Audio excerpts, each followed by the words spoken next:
नमस्कार, बहुत स्वागत है आप सभी का जनतंत्र टीवी पर। आपके साथ मैं हूं शिवानी ठाकुर। छत्तीसगढ़ के खास बुलेटिन की शुरुआत करेंगे रायपुर से। सबसे पहली खबर, जहां छत्तीसगढ़ की राजनीति में बुधवार को नया इतिहास लिखा गया। मुख्यमंत्री विष्णुदेव साय ने अपनी कैबिनेट का विस्तार करते हुए 3 नए चेहरों को मंत्रिमंडल में शामिल किया। इस विस्तार के बाद राज्य में मंत्रियों की संख्या बढ़कर 14 हो गई है, जो अब तक की सबसे बड़ी कैबिनेट है। राज्यपाल रमन डेका ने राजभवन में आयोजित समारोह में बीजेपी विधायकों राजेश अग्रवाल, गुरु खुशवंत साहिब और गजरव को पद एवं गोपनीयता की शपथ दिलाई। हालांकि नए मंत्रियों के विभागों का बंटवारा अभी बाकी है। राज्य के गठन के बाद से परंपरागत रूप से केवल 13 मंत्री ही कैबिनेट में शामिल होते थे, लेकिन इस बार हरियाणा मॉडल को अपनाते हुए संख्या 14 तक पहुंची है। भाजपा ने जातीय और क्षेत्रीय संतुलन साधने की कोशिश की है। अग्रवाल सामान्य वर्ग से, साहिब अनुसूचित जाति से और यादव ओबीसी वर्ग से आते हैं। तो छत्तीसगढ़ में कैबिनेट विस्तार की चर्चा लगातार तेज हो रही थी। मुख्यमंत्री विष्णुदेव साय के लगातार राजधानी दौरे को लेकर जब भी वो राजधानी पहुंचते थे, अमित शाह से मिलते थे और तमाम सूरतों में ऐसी चर्चाएं तेज हो रही थी कि मंत्रिमंडल का विस्तार होगा, और अब ऐसा हो गया है। और इसी के साथ छत्तीसगढ़ में इतिहास भी रच दिया गया है। दरअसल ये राज्य की सबसे बड़ी, पहली बार इतनी बड़ी कैबिनेट राज्य में बनाई गई है। इसको लेकर सियासत भी तेज हो गई है। कांग्रेस सरकार के इस फैसले पर जवाब चाहती है कि इतिहास तो बना है, लेकिन नियमों का उल्लंघन करके। वहीं बीजेपी ने भले ही इन मंत्रियों को पदभार सौंप दिया है, लेकिन इनको अभी तक अपने मंत्रियों को मंत्रिमंडल नहीं सौंपा गया।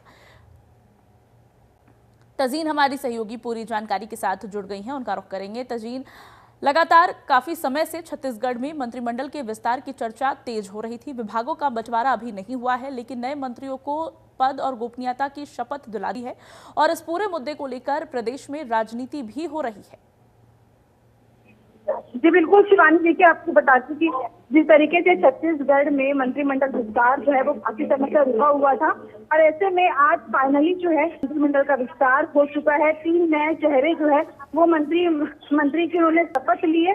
कहीं ना कहीं दुर्ग के विधायक है, अंबिकापुर की विधायक है और जो है आरंग के विधायक है, और ऐसे में तीनों ने ही विधायकों ने जो है आज मंत्री पद की शपथ ली है। और छत्तीसगढ़ में अब तीनों नए मंत्रियों को जो है कहीं ना कहीं विभाग जो है वो भी अलॉट कर दिया गया है। किसी को पर्यटन विभाग दिया गया है, किसी को अनुसूचित जनजाति का विभाग दिया गया है, इसके अलावा किसी को शिक्षा भी दिया गया है। और जैसे कि आपने कहा कि इसमें बयानबाजी जो है वो विपक्ष ने जो की है, तो बिल्कुल देखिए आपको बता दें कि विपक्ष का आज जो है पूर्व मुख्यमंत्री भूपेश बघेल है, उन्होंने कहीं ना कहीं आज प्रेस कॉन्फ्रेंस की और कहा कि अब वो जो मंत्रिमंडल के विस्तार है उसको कहीं ना कहीं उन्होंने अवैधानिक कहा है, और कहा है कि 14 मंत्रियों की नियुक्ति जो है वो राजनीतिक चर्चा पूरी तरीके से गलियारे में छोड़ चुकी है। और आपको बता दें शिवानी की इसमें जो है कानून का जो उल्लंघन का मामला है वो भी कहीं ना कहीं एक्स सीएम ने कहा है इसमें, और उन्होंने कहा है कि 2003 में जो कानून बना था उसके हिसाब से 15% तक ही मंत्री बनाए जा सकते हैं, लेकिन जिस तरीके से हरियाणा का फॉर्मूला जो यहाँ पर लागू किया गया है और 14 मंत्री जो है मंत्रिमंडल में शामिल हो चुके हैं, तो कहीं ना कहीं राजनीतिक गलियारे में जो है विपक्ष जो है इस पर लगातार कसता हुआ नजर आ रहा है। बिल्कुल, छत्तीसगढ़ की अब तक की सबसे बड़ी 14 सदस्यीय कैबिनेट अब बन गई है, जो कि अपने आप में ऐतिहासिक है। लेकिन इन सब के बीच इस पूरे मामले पर राजनीति भी तेज हो गई है। वहीं आपको बता दें कि छत्तीसगढ़ में कैबिनेट विस्तार को लेकर चर्चा काफी समय रही थी।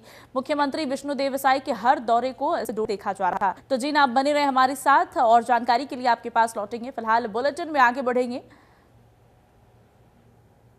छत्तीसगढ़ में मंत्रिमंडल का विस्तार हो गया है। 3 नए मंत्रियों को राज्यपाल रमन डेका ने मंत्री पद और गोपनीयता की शपथ दिलाई है। मुख्यमंत्री विष्णुदेव साय ने सोशल मीडिया पर इसकी जानकारी दी है। उन्होंने पोस्ट में लिखा कि सुस्पष्ट कार्य विभाजन एवं दायित्व के साथ मेरे कैबिनेट के सहयोगी गण नई ऊर्जा के साथ छत्तीसगढ़ की सेवा के लिए तैयार हैं। सभी मंत्रीगण प्रदेश की आकांक्षाओं को मूर्त रूप देने, हमारे संकल्पों की सिद्धि कर पीएम मोदी के विकसित भारत के सपनों को साकार करने, विकसित छत्तीसगढ़ बनाने में अपना योगदान देने के लिए समूची प्रतिबद्धता के साथ तैयार हैं।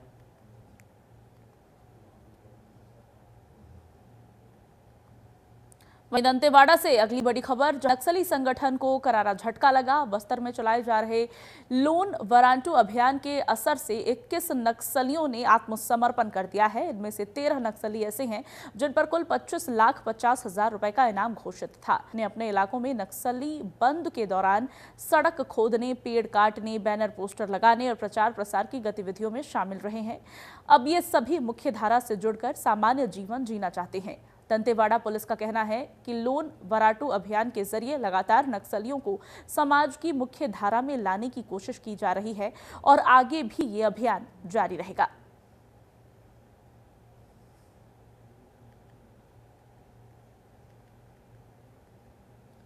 एक बार फिर हमारी सहयोगी तजीन का रुख करेंगे। तजीन, छत्तीसगढ़ में नक्सलवाद एक बहुत बड़ी समस्या है और राज्य सरकार लगातार अभियान चला करके नक्सलियों को मुख्य धारा से जोड़ने के लिए कोशिश कर रही है।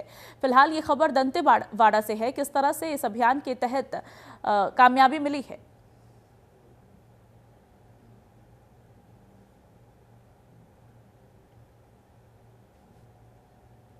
तजीन, आपको मेरी आवाज आ रही है?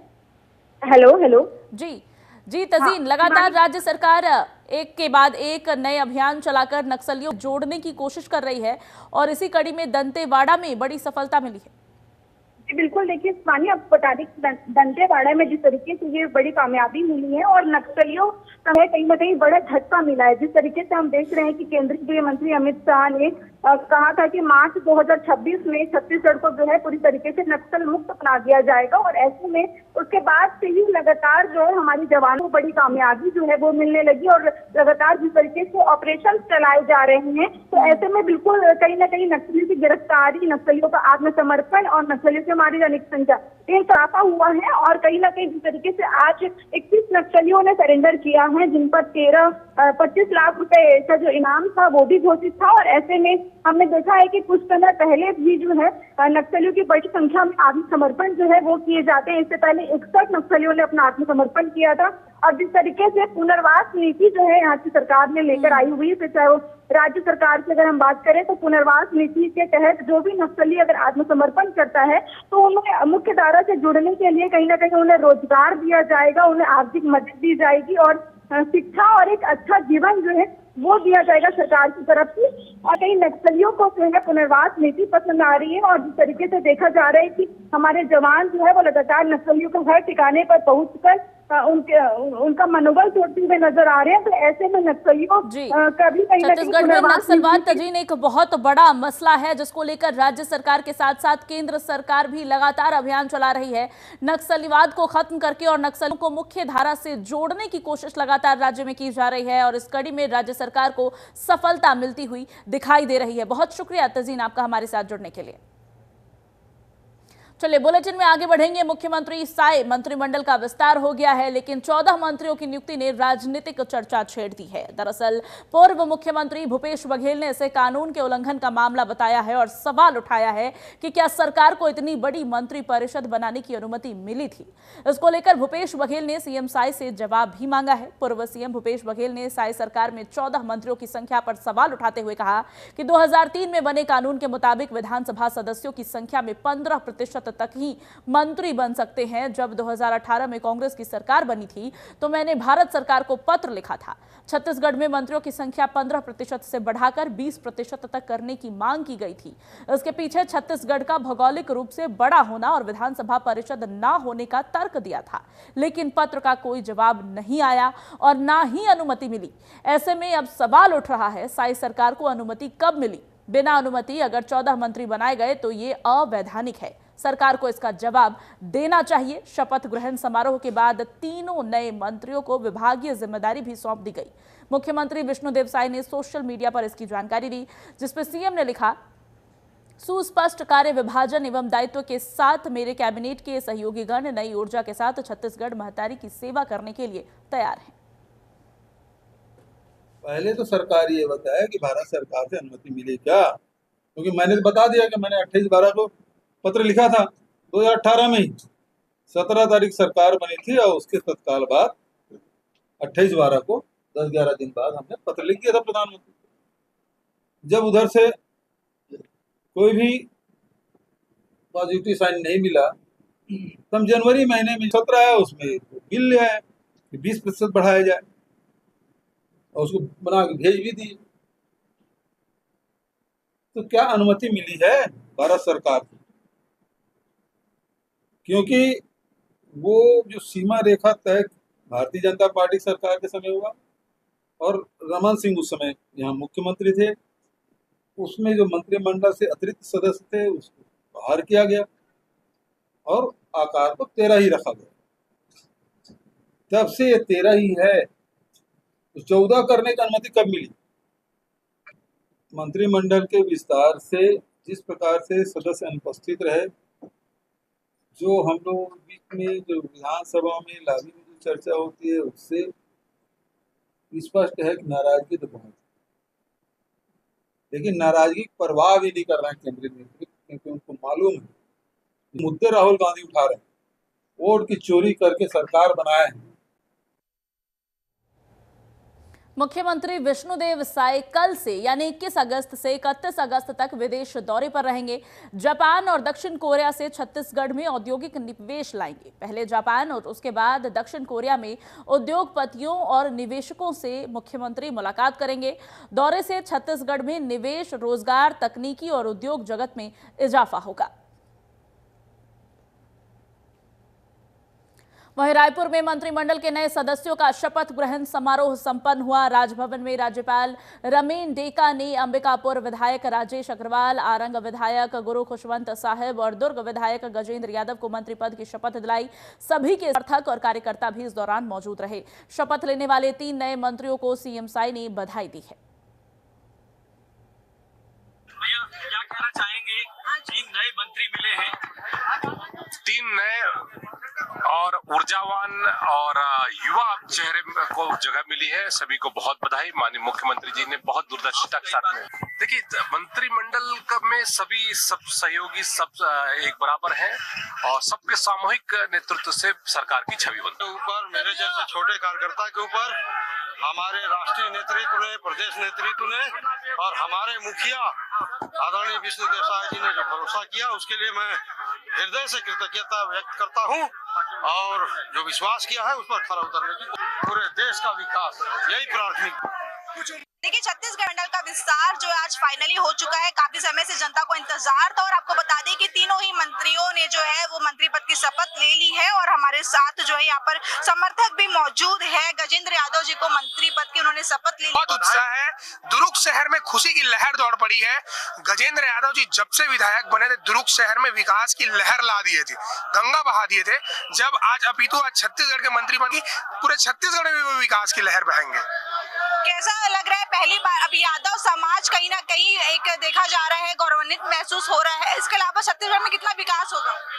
यादव समाज के साथ साथ अन्य समाज को भी लेके, ऐसा नहीं कि सिर्फ यादव समाज, पूरी समाज को लेके चलेंगे और पूरे दुर्ग के साथ साथ अभी उनको प्रदेश भर में काम करने का मौका मिला है और अपना अनुभव का उपयोग करेंगे, बहुत ऊंचाई तक का काम करेंगे। बिल्कुल, देखिए कहीं ना कहीं अनुभव जो है वो भी मायने रहे और जिस तरीके से हमने देखा कि तीनों जो है वो नए चेहरे हैं। गुरु खुशवंत साहब की बात करें तो युवा चेहरा है। इसके अलावा गजेंद्र यादव की बात करें तो दुर्ग से वो विधायक रहे, आरएसएस में जो वो एक सक्रिय कार्यकर्ता के रूप में भी नजर आए हैं। और इसके अलावा अगर हम राजेश अग्रवाल की बात करें अंबिकापुर से, तो कहीं ना कहीं उन्होंने जो है यहाँ के पूर्व डेप्यूटी सीएम जो थे उन्हें कहीं ना कहीं हरा कर जो है विधानसभा चुनाव तो कहीं ना कहीं बड़ी चुनौती भी थी और ऐसे में नए चेहरे जो है आज इन्होंने मंत्री पद की शपथ ले ली है। आगे उन्हें विभाग की कौन सी विभाग की जिम्मेदारी दी जाएगी वो भी देखने वाली बात होगी। और फिलहाल छत्तीसगढ़ के विकास के लिए, छत्तीसगढ़ के मंत्रिमंडल के लिए कहीं ना कहीं ये काफी अहम है और काफी समय से ये रुका हुआ था, लेकिन आज फाइनली जो है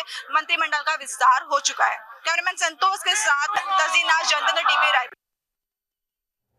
चलिए बुलेटिन में आगे बढ़ेंगे। गरियाबंद के ग्राम दर्रापारा कोचवाई में कल घर में जयसलाल निषाद की खून से लथपथ शव मिलने से क्षेत्र में सनसनी फैल गई। घर वालों ने बताया कि रात को शराब के नशे में जयलाल का अपने मामा चंद्र कुमार निषाद से विवाद हुआ था।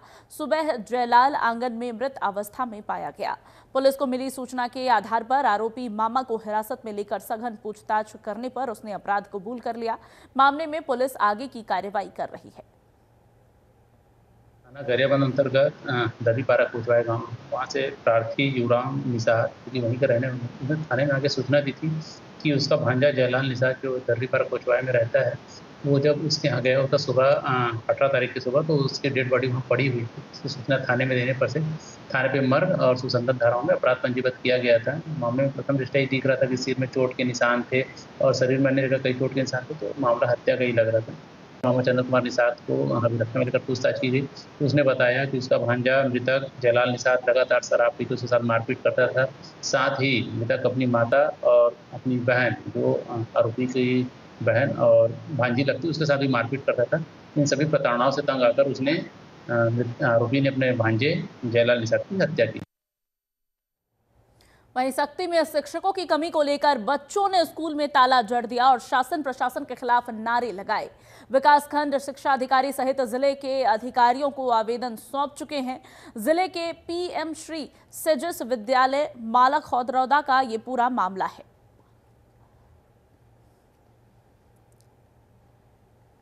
जहां शासन प्रशासन के खिलाफ बच्चों ने नारे लगाए हैं और शिक्षकों की कमी को लेकर बच्चों ने स्कूलों पर ताला जड़ दिया है। इसके बारे में लगातार अधिकारियों को सूचना पहुंचाई जा रही थी, उन्हें अवगत कराया जा रहा था, लेकिन बावजूद इसके कोई संज्ञान न लेने पर, कार्रवाई न लेने पर बच्चों की तरफ से ये किया गया, जहां शिक्षकों की कमी को लेकर बच्चों ने स्कूल में ताला जड़ दिया। वहीं रायगढ़ में एनएचएम कर्मचारी संघ ने अपनी मांगों को लेकर रायगढ़ के शहीद कर्नल विप्लव त्रिपाठी स्टेडियम में अनिश्चितकालीन हड़ताल शुरू कर दी है। ये प्रदर्शन प्रदेश सरकार के खिलाफ उग्र रूप ले चुका है, जिसमें कर्मचारी संघ ने जमकर नारेबाजी की है। प्रदर्शनकारी सरकार की नीतियों से नाराज हैं और अपनी मांगों को मनवाने के लिए अनोखे तरीके अपनाने को तैयार हैं। आज का जो कार्यक्रम है भैया, ये सभी माननीय जो हमारे लोग हैं, मुख्यमंत्री, स्वास्थ्य मंत्री, उप मुख्यमंत्री, वित्त मंत्री, जो हमारे मंच पे आए थे 2023 में, और माननीय रमन सिंह जी भी, तो ये सब जो हमारे मंच पे आए थे, हमसे वादा किए थे कि हमारी सरकार अगर बनेगी तो हम आपके लिए निश्चित ही कुछ ना कुछ बहुत अच्छा करेंगे और 100 दिवस के अंदर करेंगे। इसको उन्होंने मोदी की गारंटी का भी नाम दिया था। तो उसी के लिए आज सद्बुद्धि देने के लिए आज हमने हवन का कार्यक्रम रखा हुआ है। यहाँ पर सभी जो भी माननीय है हमारे, सबके मुखौटे लगाए हैं हमने, मुख्यमंत्री जी के, उप मुख्यमंत्री जी के, वित्त मंत्री, स्वास्थ्य मंत्री जी के, सभी के मुखौटे हमने बनाए हुए हैं और एक यज्ञ का आयोजन किया है और उन्हें सद्बुद्धि प्रदान करने के लिए हम यहाँ पर आहुति दे रहे हैं। हाँ, आज क्योंकि हम लोग जितने भी एनएचएम के कर्मचारी हैं वो यहाँ अपने 10 सूत्रीय मांगों को लेते हुए अपने धरना स्थल पर यहाँ पे बैठे हुए हैं। तो आज का हमारा विशेष जो थीम है वो मेनली जो हवन करने का थीम है, जो हमारी मांग, जो हमारी भूल है, कमल का फूल, इस पर हम लोग विशेष तौर पे हम लोग धरना या हवन कर रहे हैं, पहनकर हम लोग प्रदर्शन कर रहे हैं। जितने भी हमारे शासन के जितने भी अधिकारी हैं, कर्मचारी हैं, उन लोग के ऊपर हम लोग ये धरना प्रदर्शन करते हुए हवन कर रहे हैं मुखौटा पहनकर। वहीं रायगढ़ में स्वास्थ्य मितानिन संघ और प्रशिक्षण कल्याण संघ ने सरकार के खिलाफ अपनी मांगों को लेकर 7 अगस्त 2025 से अनिश्चितकालीन हड़ताल और धरना प्रदर्शन शुरू किया है। मितानिनों ने मुख्यमंत्री और स्वास्थ्य मंत्री को पत्र लिखकर मांग की है कि 2023 के विधानसभा चुनाव में किए गए वादों को पूरा किया जाए, जिसमें मितानिन प्रशिक्षक, हेल्प डेस्क फैसिलिटेटर और ब्लॉक कोऑर्डिनेटरों को राष्ट्रीय स्वास्थ्य मिशन एनएचएम के तहत लाने का वादा किया गया था। संघ रायपुर छत्तीसगढ़ के माध्यम से जो हमारी जिला का ये रायगढ़, उनके द्वारा ज्ञापन सौंपा गया है और इनके कहने के अनुसार जो शासन के द्वारा जो भी गारंटियां दी गई है उसकी पूर्णता को लेकर मांग प्रस्तुत की गई है। हम लोग 3 मांग को लेकर आए हैं। जैसा कि 2023 में चुनावी वादा जो किया था नरेंद्र मोदी के द्वारा स्वयं, जैसे कि मैं चुनाव अगर जीत जाती हूँ तो वो बोले थे कि 50% जो मितानिन को प्रोत्साहन राशि के रूप में दिया जाता है उसको वृद्धि किया जाएगा बोले थे। और हम लोग पहले ठेके में काम कर रहे थे एनजीओ के तहत, तो उसको मतलब एनएचएम में सम्मिलियन किया जाएगा करके बोला गया था। एनएचएम में सम्मिलियन ना करके आज फिर से मतलब एनएचएम बंद करके ठेका में दे दिया गया है दिल्ली का। तो हमको यही है, हमारी मांग है 3 कि हमको एनएचएम जोड़ा जाए। तो सबसे पहले हमारी मितानिन कार्यक्रम में पदस्थ मितानिन प्रशिक्षक, ब्लॉक कोऑर्डिनेटर और हेल्प डेस्क, ये सारे को शासन द्वारा जब चुनावी घोषणा किया गया था उस समय संविलियन करने के लिए एनएचएम में बोला गया था, जो आज पर्यंत सरकार बनने तक अभी 1.5 साल करीबन हो चुका सरकार बनते तक, अभी तक हमारी मांगे पूरे नहीं हुए हैं। दूसरी हमारी मुख्य मांगे हैं, जो शासन द्वारा हमारे जितने मितानिन कार्यक्रम में पदस्थ जो भी कर्मचारी हैं या कार्यरत हैं, उसको 50% देने की वादा किया गया था, जो अभी तक पूरा नहीं हुआ है।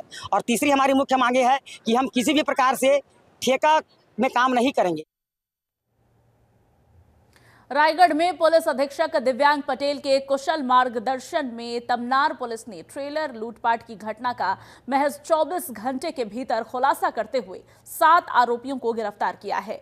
पुलिस ने आरोपियों से 4 ट्रेलर वाहन, 1 कार और मोबाइल फोन समेत कुल 1.5 करोड़ रुपए से अधिक की संपत्ति जब्त की है।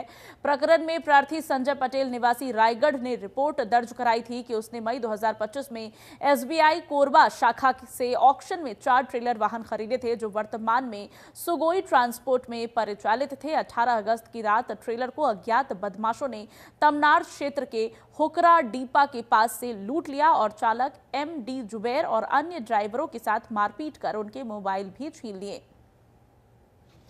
तमनार पुलिस ने एक बहुत बड़ी सफलता हासिल की है। 4 ट्रक की लूट की घटना हुई थी। परसों रात्रि 12 बजे के आसपास की बात है, जब 4 ट्रक को उनके ड्राइवरों के साथ मारपीट करके लूट के ले जाया गया था।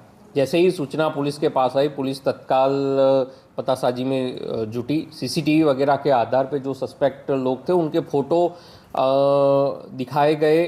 जो ड्राइवर जिनके साथ मारपीट हुई थी उसमें से एक बंदा आइडेंटिफाई हुआ, अमन गोस्वामी। उसके आधार पे उसकी पतासाजी की गई तो पता चला कि वो कोरबा का रहने वाला है और पूर्व में ये ट्रक उसके मालिकी के थे। छत्तीसगढ़ के इस खास बुलेटिन में फिलहाल बस इतना ही। आप देखते रहिए जनतंत्र टीवी। नमस्कार।